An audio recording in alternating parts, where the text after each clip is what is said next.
Welcome back. You are listening to Enterprise Biz Bites with Christine Wong and Audrey Raj.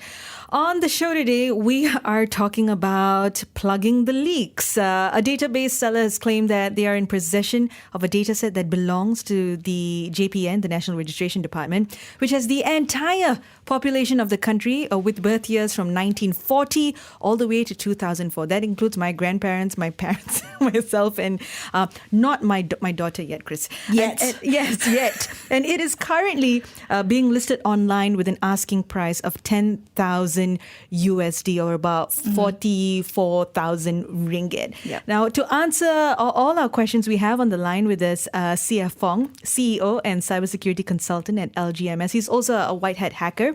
But before we get CF on, Christine, how can everyone get in touch with us and join the conversation? If you've got any questions, you have any comments about this topic, if you feel that you want to share your feelings about your data being constantly leaked, you can get us on WhatsApp 018-789-8899 or on Twitter at BFM Radio. Right. CF, thank you for staying on the line. Now, just to kick things off, could you just give us a ballpark figure of how many times we've had a leak from governmental agencies here in Malaysia, since the beginning of the pandemic? What's the numbers like? I think this is not the first time we have witnessed data leak coming from the government.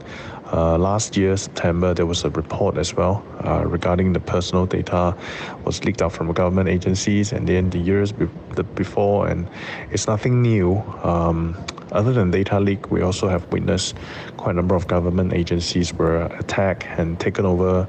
The websites were taken over by hackers, and all of these are not a good sign. Yeah, it's definitely not. I mean, do you have any idea why this keeps happening? Cybersecurity is an ongoing effort. You see, when IT evolves, same goes with cybersecurity.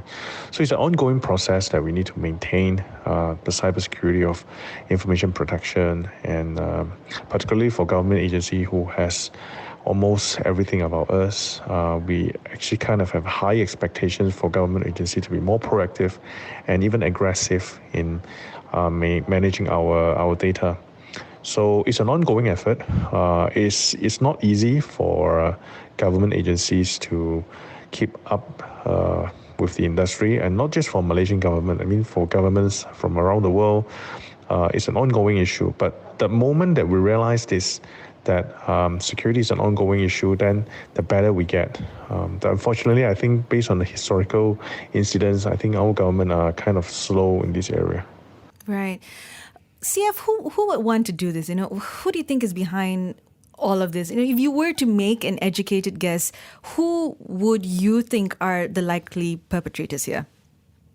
It's hard to conclude, but quite likely I would say could be coming from insiders, from third-party vendors. So the loophole can come from anywhere. But if you look at the cyber attacks today, majority of the cyber attacks actually origin from the insiders, and also the lack of vendor management processes. Because now organizations and agencies are all interconnected. So we need to look at not only the bad guys from outside, but we also need to look at the bad guys, or even the potential bad guys, potential perpetrators from within the organizations, from within our trusted circle of networks. A good example was the Sunburst attack that happened last year. An organization named SolarWind has got infiltrated, and their software were deployed into the customers' organizations, and hackers managed to break into many big names because many of these big names are using the software. Yeah, I mean, I know that generally speaking, this is purely speculative, but I mean, how do you think that the data was obtained in the latest leaks?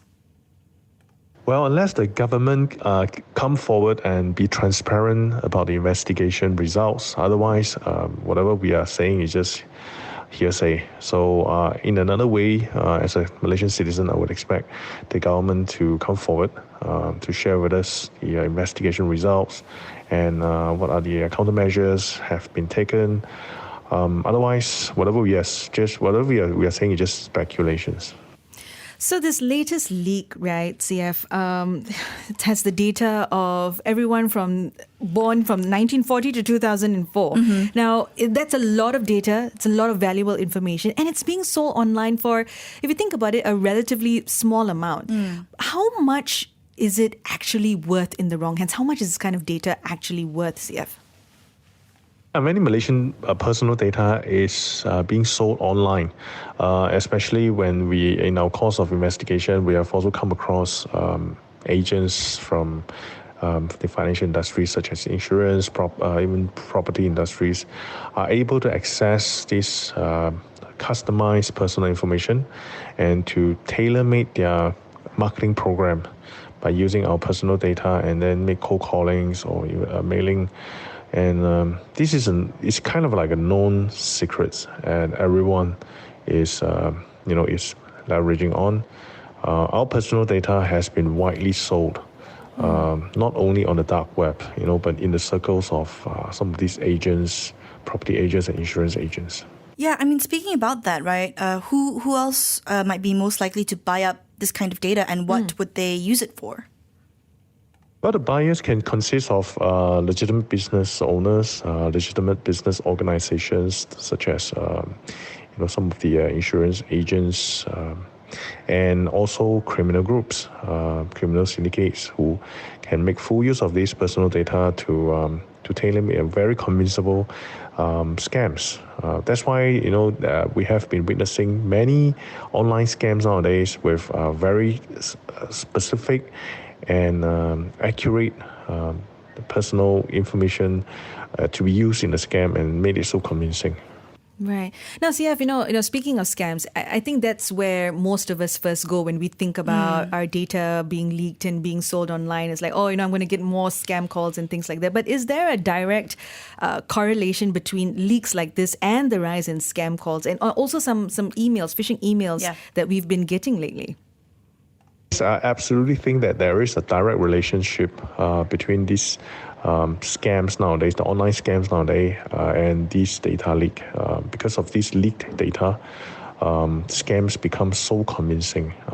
Scammers or even the syndicates can basically customize scams tailor-made based on personal information, such as they know what group of population to target on, what are the age group, what are their residential addresses to target or to craft their scams to prey on. Yeah, absolutely. Now, we do obviously know, though, that there are companies out there that legitimately somewhat buy and sell data sets. So is there any way of proving that the data they've obtained has been obtained, quote unquote, legitimately as well?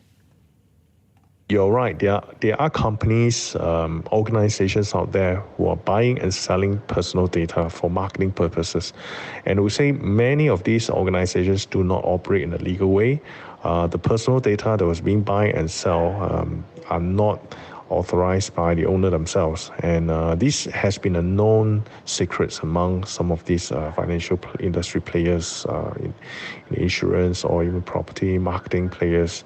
So this is not something new. And I'm sure that pretty much every Malaysian has been receiving calls from property agents, from insurance agents, from someone who do not know regarding some marketing programs. And this is the effect of it. It is very frustrating, but there isn't anything that we can do. Having said that, we can still lodge report against these organizations, but typically it is very difficult. Financial institutions normally outsource their marketing effort to third-party agencies, third-party organizations to help them conduct marketing efforts. And even for end users and consumers like us, if we want to take action against these kind of organizations, basically we need to gather a lot of information about these organizations before we can launch a report. That's why we are still pretty much at a losing end, unless the government has really take initiative to come up with a law. They mandate the personal data protection. Otherwise, I think we will continue to get marketing calls from all these different agencies, different marketing private agencies. Okay, so what can we do then? What can I do? Is there anything? Is there anything that we can do to keep our own data safe? CF. General public users, I would strongly advise everyone from giving out their personal data in public places. Like, for instance, sometimes we go to shopping malls, we go to public places. There are marketing programs, promotions happening, and the promoter asking for our personal information. Once we fill up the information, we perhaps are entitled for some gift or maybe lucky draw. I think my advice is that to everyone is refrain from sharing your personal data in the public, because we will never know how our data is going to be end up, and we will probably never know who are the ultimate owners of some of these hard copy of data. So refrain from sharing information in public places. I mean, public places are one thing, but this is all data that is coming. This is all stuff that the government knows about us, right? So, I mean, what can these government agencies do to help keep our data safe? Because honestly, it seems that right now, the people that we're trusting with that information really are not doing a good job. You are absolutely right.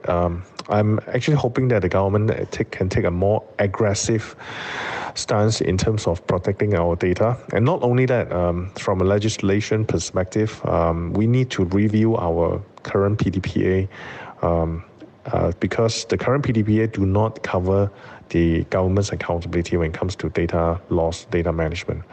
And on the private sector, we also need legislations to be fine-tuned to curb the illegal use of personal data for any other unauthorized services. So CF, I'm going to make you play Nostradamus now.